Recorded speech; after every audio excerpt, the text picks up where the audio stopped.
हो जाएगा जब अंत समय में आप एक आम आदमी की तरह डरते हुए मरे, आप रोते हुए मरे, आपकी हालत खराब हो गई हॉस्पिटल में पड़े पड़े, तो फिर क्या फायदा उस पैसे का, क्या फायदा टॉप पे आने का। और वही मार्केट क्रश हो गई, आप रातों रात करोड़पति से जीरो पे आ गए, क्या फायदा हुआ पूरा जन्म उस नंबर एक को पाने का। बड़े बड़े बिजनेसमैन, बड़े बड़े दुनिया भर के आदमी, तगड़े तगड़े, देखो तुर्की में एक भूकंप आया, 30-40 हजार बंदा ढेर हो गया। यानी कि तुम्हारा इन चीजों से कोई वास्ता ही नहीं है जिनके पीछे तुम भाग रहे हो।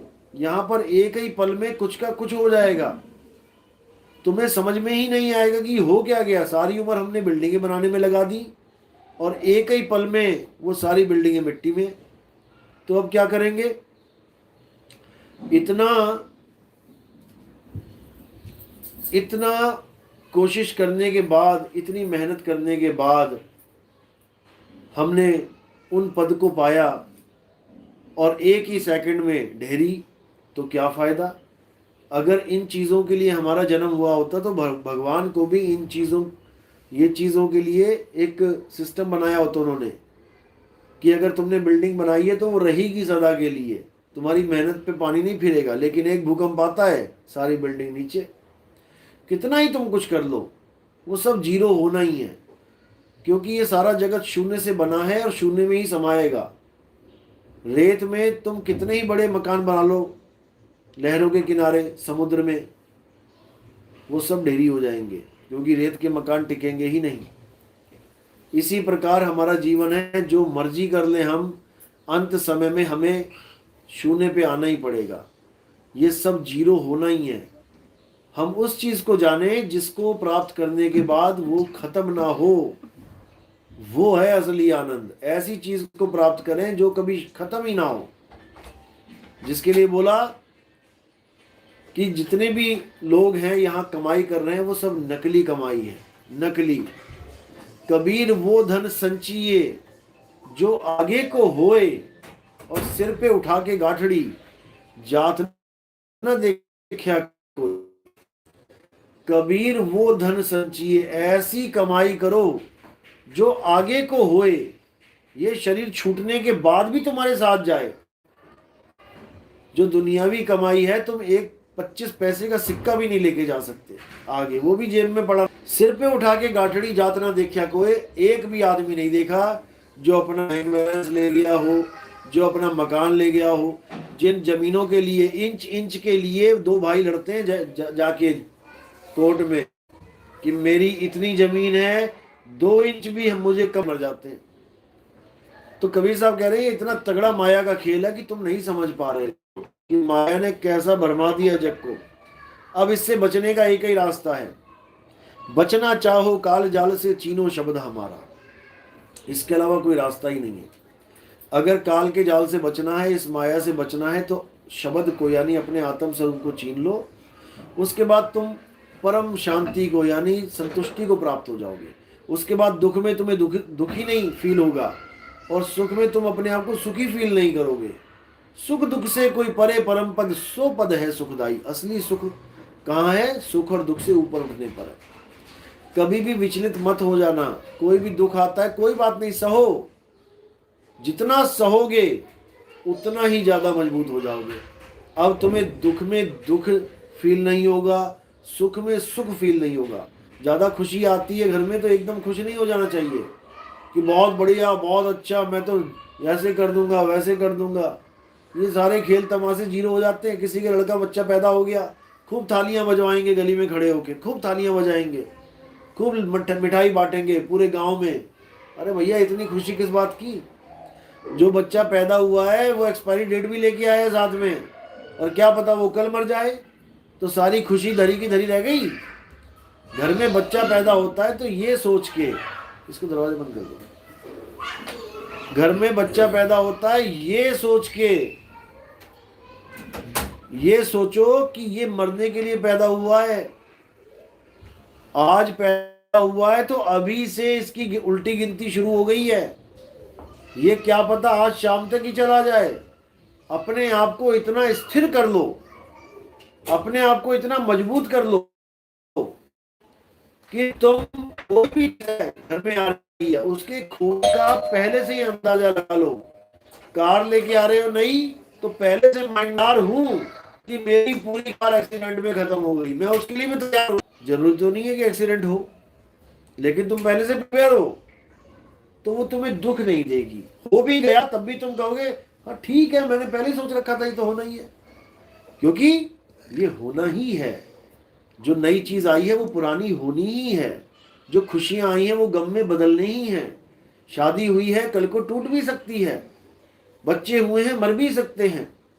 आज तुम एग्जाम में पास हो गए, भले तुम पास हो गए, फर्स्ट डिवीजन आ गई, पर ऐसा भी हो सकता है कि तुम्हें नौकरी ही ना मिले।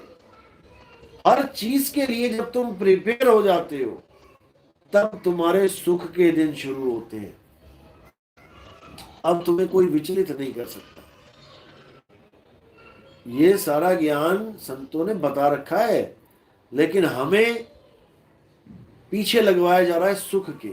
आज कितने संत बैठे हैं टीवी पे, यूट्यूब पे, झांसा देते हैं जीवों को कि तुम्हें सुख चाहिए आ जाओ मेरे पास, तुम्हें कोई बीमारी कटवानी है आ जाओ मेरे पास, तुम्हें कोई कोई भी धंधा वंदा नहीं चल रहा है आ जाओ मेरे पास। ये सब तुम्हें सुख का लालच दिया जा रहा है, और ये सब किसी का ठीक नहीं होने वाला। ये कर्मों के अनुसार ठीक होता है। जो गुरु लोग, जो संत लोग ऐसा बोलते थे कि आ जाओ हमारे पास सुख ले लो आके, वो खुद जेलों में बैठे हैं, दुखी हैं, 40-40 वकील कर रखे हैं, लेकिन बाहर नहीं आ पा रहे, वो खुद दुखी हैं, वो कहाँ जाए।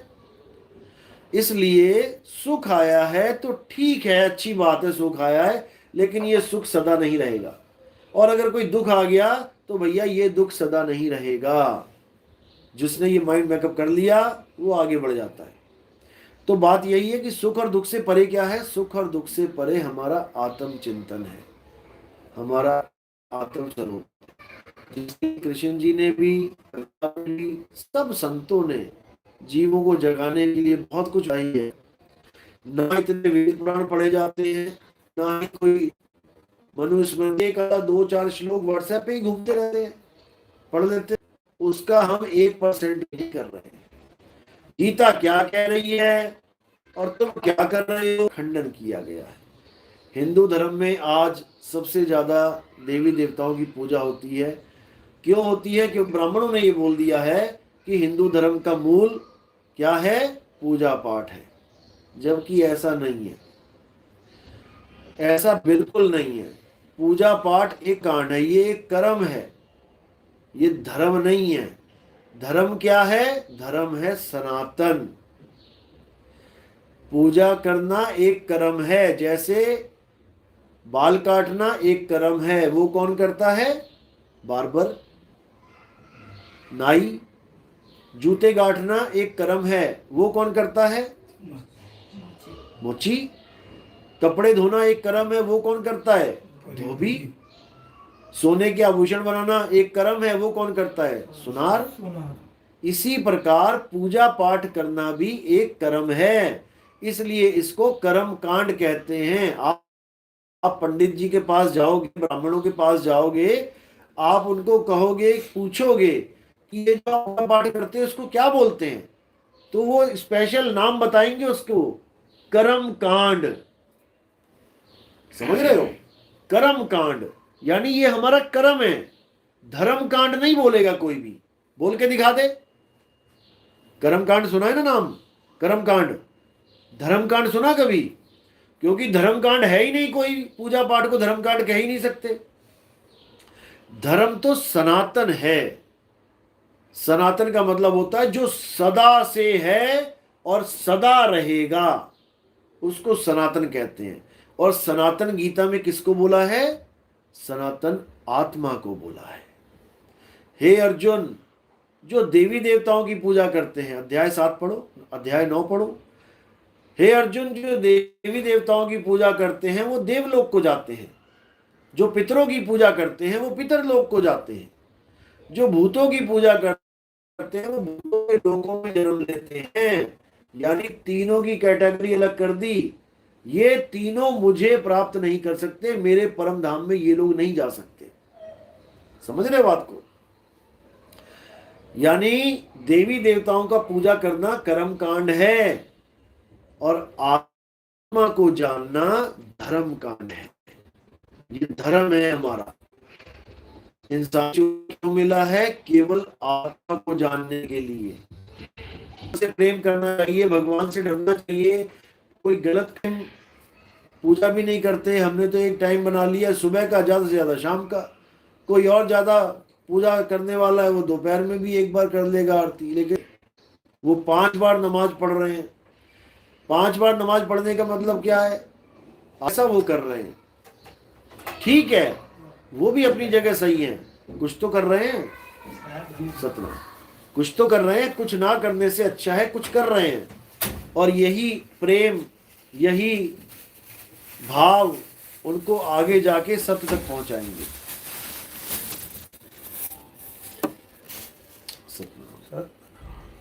कोई बात नहीं, मैं नीचे बैठा था, इतना जल्दी आ गया, कई घंटे से नीचे ही बैठा हूँ। कोई बात नहीं, आप फोन कर लेते ना। सब फोन किया, मैं उठाया नहीं। कोई बात नहीं। तो जो भी जिस धर्म में है वो कुछ ना कुछ कर रहा है, अच्छी बात है, क्योंकि कुछ नहीं करने से अच्छा है कुछ करना। लेकिन क्या करना है, मेन मुद्दा क्या है, अगर वो नहीं जाना तो इतना कुछ करके भी कुछ नहीं कर पाओगे। चलना मुद्दा नहीं है, चलना तो सारे चल ही रहे हैं, सही रास्ते पे चलना मुद्दा है। आप घर से चल के चल रहे होते, लेकिन तब भी पहुंच गए, क्योंकि चलने से पहुंचा जाता है कब? रास्ता सही हो, वरना चलने से तो गलत रास्ते में भी चल रहे हैं लोग। देवता को पूजना और आत्मा को पूजना एक ही बात है, क्योंकि आत्मा भी तो देवता की ही है। कई बार ये संशय आ जाता है, जैसे मुझे मानना और मेरी आत्मा को मानना लगेगा कि एक सा है। समझ रहे बात को? कई लोग कहते हैं जैसे राम जी की पूजा करो शरीर की, हनुमान जी की पूजा करो शरीर की, विष्णु जी की पूजा करो शरीर की, या अपने गुरुओं की पूजा कर ली शरीर की। शरीर की पूजा भी आत्मा की पूजा है, क्योंकि आत्मा तो उन्हीं की है ना। शरीर उनका है तो आत्मा भी तो उन्हीं की है ना। चाहे शरीर पूज लो चाहे आत्मा पूज लो, एक ही बात है। ये सवाल भी आ जाता है मन में, लेकिन ऐसा नहीं है, ऐसा बिल्कुल नहीं है। आप गन्ना लेके आते हो, गन्ना लेके आते हो, गन्ने में 2 चीजें हैं। एक तो शरीर है गन्ने का जिसको देख के लेके आते हो, और एक उसमें छुपा हुआ रस है। अगर दोनों एक ही चीज होती तो आप क्या पीते हो? रस पीते हो ना। और गन्ने का छिलका कौन खाता है? हम फेंक देते हैं ना, कोई तो खाता होगा ना उसको। कौन खाता है? जानवर खाता है। बस यही फर्क है भाई। गन्ना और रस है तो एक ही चीज के 2 हिस्से। गन्ने का ही रस है और गन्ने का ही छिलका है। जैसे कोई कहे कि मेरी आत्मा और मेरा शरीर ठीक है, मेरा ही है सब कुछ, लेकिन पूजनीय क्या है? आत्मा। तो एक कैसे हो गए? एक नहीं हुए। जी ने समझाया कि हम तुम आत्मा हैं, हम तुम शरीर नहीं है। हम हो जाते हैं, नाश नहीं होती, इसलिए ये पूजनीय है। गन्ने का रस इसलिए पेय है, पीने योग्य है, क्योंकि वो मीठा है, वो तृप्त कर देता है। और गन्ने के छिलकों को हम फेंक देते हैं क्योंकि वो तृप्त नहीं कर पाता हमें। इसलिए आत्मा अलग चीज है और देह अलग चीज है। देह को बंधन बोला गया है, आत्मा को निर्बंध बोला गया है। दोनों में फर्क है। देह तो बंधन है, देह तो एक पिंजड़ा है जिसमें तुम जीव बने बैठे हो, और आत्मज्ञान इस पिंजरे से निकलने का एकमात्र साधन है। अगर तुम्हें आत्मज्ञान हो जाए तो तुम्हें ये बॉडी की जरूरत नहीं पड़ेगी अगले जन्म में। इस जन्म में ही तुम इस बॉडी से छुटकारा पालोगे, क्योंकि ये पिंजरा सबको एक दिन छोड़ना है। सबके दिमाग में ये चीज है, एक दिन मरना है, लेकिन वो जानता नहीं है कैसे मरना है, इसलिए दिक्कत है। सबको पता है पानी में एक दिन डूबना है, लेकिन बचा भी जा सकता है तैर के। पानी सबको डुबाता ही नहीं है, पानी उसको डुबाता है जिसको तैरना नहीं आता। जिसको तैरना आता है उसको डुबो के दिखाए। हाँ, बाढ़ आ गई या ऐसा कुछ हो गया, तूफान आ गया, तो भले गिर जाए वो, नहीं तो लेटा हुआ है वो पानी के ऊपर आराम से। 1 घंटा लिटवा लो उसको, 2 घंटे लिटवा दो, लेटा रहेगा आराम से, क्योंकि उसके पास कला है। इसी प्रकार शरीर को छोड़ने की भी एक कला होती है। और ये कला कौन सिखाता है? हे अर्जुन, अध्याय 4 34वां श्लोक। लोग कहते हैं कृष्ण जी ने कभी नहीं कहा कि गुरु धारण करो। कृष्ण जी तो कहते हैं मेरी शरण में आ जाओ। कृष्ण जी दोहे का हवाला के, इस श्लोक का हवाला देके सब गुरु लोग क्या कहते हैं, जबकि कोई मुझे ये बता दे कि उस वक्त 5000 साल पहले कहते हैं गीता बोली गई थी, उस वक्त कौन सा धर्म शरण में आ जाए। धर्म का नाम तो बता दे मुझे कोई। 5000 साल पहले कौन सा धर्म था? मुस्लिम धर्म है, कब आया? 1400 साल पहले। ईसाई धर्म कब आया? ये 2020 साल पहले। सिख धर्म कब आया? 350 साल पहले। जैन और बुद्ध कब आए? लगभग आपको ईसाई, मुस्लिम, जैन, बुद्ध और हिंदू, सिख, ये मेन धर्म।